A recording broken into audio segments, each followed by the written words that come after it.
Je vous l'ai déjà raconté, je suis facteur. Quand j'ai fait cette précédente vidéo, j'étais un facteur remplaçant. Mais depuis quelques années, je suis devenu facteur titulaire dans une ville ardéchoise qui m'a vu grandir, Saint-Péray. Être facteur titulaire, c'est un tout autre métier. Je suis beaucoup plus proche des gens que je rencontre. Ça m'a permis de tisser beaucoup de liens avec eux. Enfin, y a quelqu'un? Quand ils sont chez eux. Youhou! Souvent, pour ceux de ma génération, le facteur est un livreur de colis comme un autre.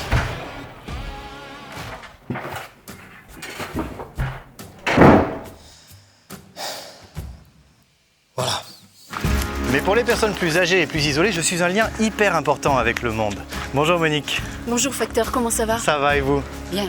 C'est pas grand-chose, mais m'arrêter 5 minutes pour boire un café et papoter, ça peut faire un bien fou à certains de mes clients. On parle de tout, de rien, on passe un bon moment. Mais bien souvent, je n'ai pas le temps de parler autant qu'ils le voudraient.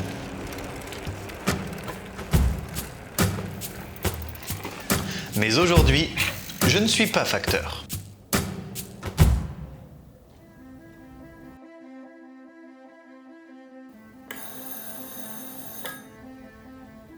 Oui, jeune homme. Ah mon Pierrot, ça va? Tu m'emmènes des factures? Bravo. Bon, on va dire que t'es pas le meilleur acteur, mais c'est pas grave, on va faire avec. On va à la cuisine? Tu veux peut-être boire un coup là, non À Noisy comme d'hab? Ouais. Nous sommes chez Pierre. Je lui livre son courrier depuis 5 ans et c'est un client qui me touche énormément de par son histoire. Aujourd'hui, j'aimerais lui laisser l'occasion de vous la raconter. Je m'appelle Pierre Allemand, j'ai 80 ans. J'ai subi une terrible injustice il y a plus de 50 ans qui concerne mon épouse, aujourd'hui décédée. Je voudrais partager avec vous cette triste histoire. Ici, l'oasis est quasiment un rituel et Pierrot est la seule personne que je connaisse qui le dilue avec de l'eau. Oh, c'est vrai? Non, parce que je trouve que c'est trop sucré. C'est vrai. On trinque? Ouais. À la tienne. Qu'est-ce que t'en dis, on s'installe? Eh ben, c'est toi qui décide. Eh ben allez, on s'installe. Bon, on va parler de tout ça. Ouais. Si tu peux commencer par où ça commence?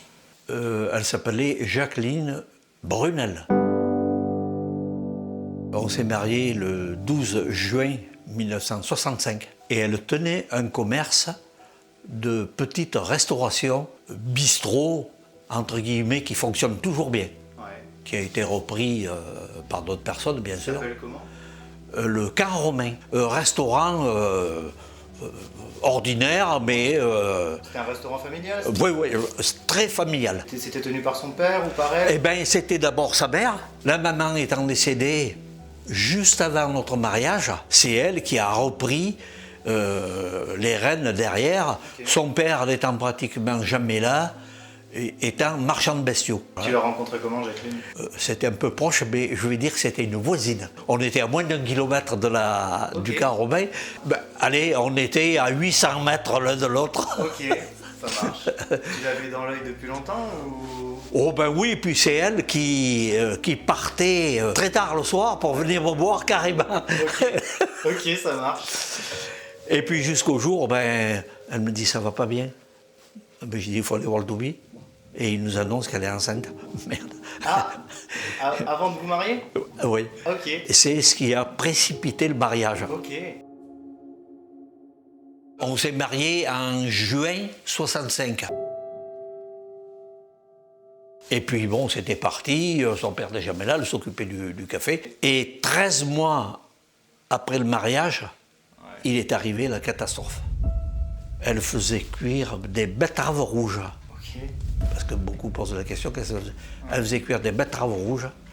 Il y avait longtemps que la marmite, si je peux dire ça, était sur le feu. Elle s'est approchée pour voir ce qui se passait. Et ça a explosé dans la figure. Ça a écrasé toute la cuisinière. Mais ça, il y avait ma gamine derrière qui avait 8 mois. Mais il y avait son père qui a pu téléphoner, faire venir les secours. Les secours de Saint-Péray qui n'étaient pas équipés comme maintenant, ils ont fait venir ceux de Valence. Parce qu'ils étaient nettement mieux équipés pour emmener, je vais dire, c'était à la limite d'un cadavre. Voilà. Donc là, Jacqueline, inconsciente. Ah oui, et carrément dans le coma. Hein. Quelques jours après, j'ai vu chirurgien, il me dit on ne peut rien dire pour l'instant. Donc elle est restée dans le coma 1 mois et demi. Toi, du coup, tu devais être au chevet de ta femme. Oui, bien sûr. Eh bien, j'y allais, mais très brièvement, vu le cas grave. T'as des photos de ça dans le dossier? Ah oui, voilà les photos. Ces photos, elles avaient fait faire pour ses 18 ans. Et on s'est mariés à ce moment-là. Et voilà ce qu'elle est devenue. Là, elle a quel âge, là? Eh bien, elle avait 18 ans. 18 ans. Voilà, là c'est des photos qui sont faites dans l'autre sens. Alors, le côté où il n'a pas été abîmé. Et ici, c'est l'inverse. L'œil était arraché, là.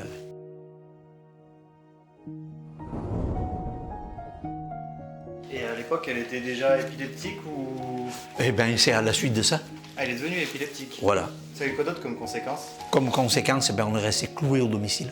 Parce que, vu son cas, elle supportait très mal les voyages. Donc, on ne pouvait pas partir. L'aspect physique, ben, n'en parlons pas. Hein. Rien qu'à voir les photos, c'est... Nathalie a été gardée par sa tante, qui l'a gardée pendant plus de 4 ans. Et vous, pendant ces 4 ans, c'était hôpital Ben, ça a été beaucoup hôpital, notamment sur l'IR, au neurologique elle était. On a commencé à lui enlever d'abord tout ce qui était cassé. On lui a refait le visage. C'était pas trop mal, mais malheureusement, il a fallu l'enlever quelques mois après. La matière qu'ils avaient emmenée, le corps ne l'acceptait pas. Elle a fait un rejet. Voilà, c'est ça. Une fois que ça a été tout enlevé, elle est revenue ici parce qu'il fallait attendre. Seulement, elle n'a plus voulu y retourner pour refaire faire la chirurgie qu'ils appellent esthétique. Elle a tellement souffert, elle a préféré rester comme ça.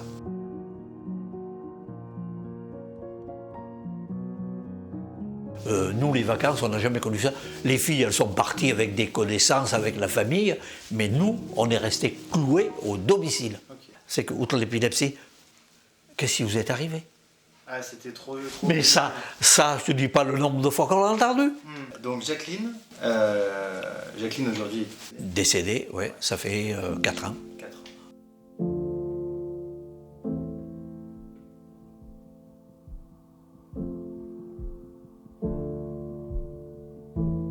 Donc on est d'accord que tout part de l'explosion de la cocotte minute au restaurant. Quelle marque c'était? Quelle marque c'était, je sais pas. Caroline. Caroline, je connais pas. Eh bien, justement, dans l'enquête qu'il y a eu et dans la procédure qui a été engagée contre l'industriel dans la région parisienne, c'est là qu'on a appris qu'il y avait déjà eu d'autres problèmes, puisque cette cocotte minute, elle avait un défaut et ils devaient les retirer de la circulation. Ils avaient commencé à les retirer, mais pas toutes. Mais ça n'a jamais été terminé. Et pour passer à travers, l'entreprise avait changé de nom. Ok, il s'appelait comment après? Marc Alu. Seulement là aussi, moi j'ai appris, ils ont quand même été condamnés parce que c'était toujours les mêmes personnes qui y avaient. Et moi, c'est l'entreprise où je travaillais qui a financé tout le procès. Je te dis pas combien, parce que moi j'étais incapable de payer. C'était trop cher de faire un. Ah mais bon, une procédure comme ça. Mais ça a coûté une fortune. Hein. Le service juridique Crouzet s'est entièrement occupé du dossier. Et ils s'en sont vraiment occupés. Ils se sont bien occupés. À tel point que, oui, j'ai eu gain de cause. Ils sont responsables. Et oui, ils sont responsables, mais ils n'étaient pas assurés. Donc là, tu as toute la liste des frais que ça engendre. Voilà. Et donc le total du préjudice est estimé à 449 107 francs et 15 centimes. À l'époque. Et ça suivait le cours de la vie. Hein. Et donc ça, c'est ce qu'ils vous ont effectivement payé.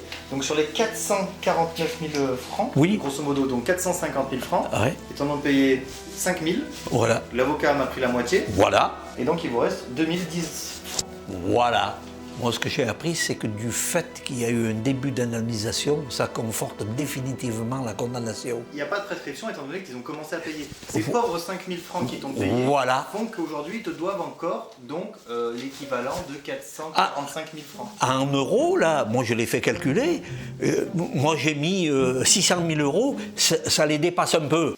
Donc ils n'ont pas pu payer parce qu'ils n'étaient pas assurés par contre. Ça, et voilà, le ministère de l'Industrie, comment ça se fait qu'il laisse installer un industriel sans assurance alors que nous on y oblige? Eh bien, à ce moment-là, le ministère de l'Industrie, il n'a qu'à payer ses erreurs. C'est tout.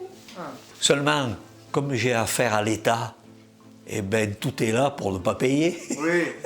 Et c'est pour ça que X fois, médiatiser le dossier. Parce que tu vas interpeller les gros Et ça, ils aiment pas. Mais parce que Marc Camus, c'était quand même une grosse entreprise. Ah oui, ils fabriquaient des cocottes minutes pour faire des fritures, des friteuses. Moi, après, je suis allé voir dans un grand magasin à Valence, dans l'avenue Victor Hugo. T'as qu'à voir, la même cocotte minute, il la vendait encore. Non. Alors qu'elle était censée être retirée du Oui. marché. Ah non, mais attends, quand je vois ça, moi, mais c'est dingue. Dingue. Injuste. Si nous, en faute, on nous fait payer. Alors, comment ça se fait que là-haut, quand on faute, on ne paye pas? On ne me l'a jamais donné la réponse. Pourquoi je n'ai pas parti espoir, vu la gravité du problème? C'est une vie qui s'est effondrée. Parce qu'il ne faut pas oublier que pendant quelques années, on a quand même crevé de faim. Hein.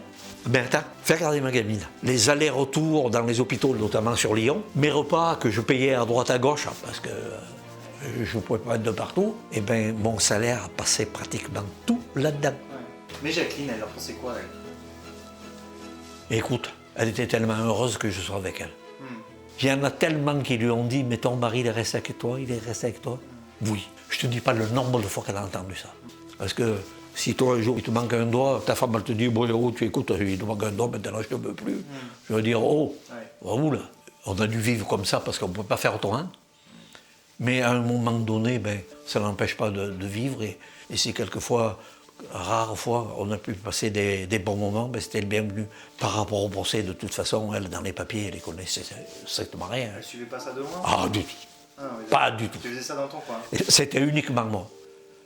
Je persiste que chaque fois que nous, on a fait une bêtise, qu'on a roulé trop vite, on est sanctionné. Là, le ministère de l'Industrie laisse monter un industriel sans assurance. Ça veut dire que la loi des seigneurs, elle est encore là. Ah mais je te dis, moi, j'en ai secoué du gros monde. Hein. C'est là.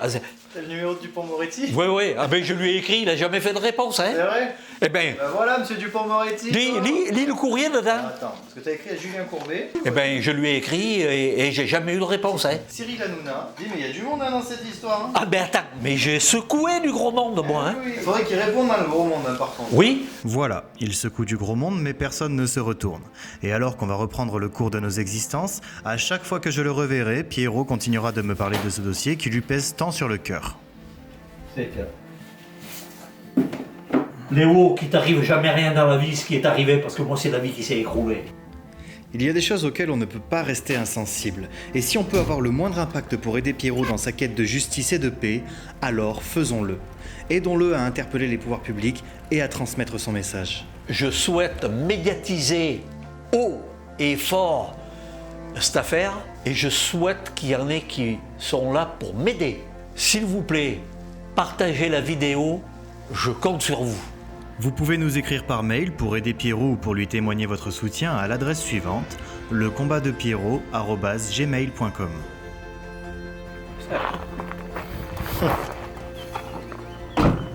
Et c'est là que travaillait Jacqueline.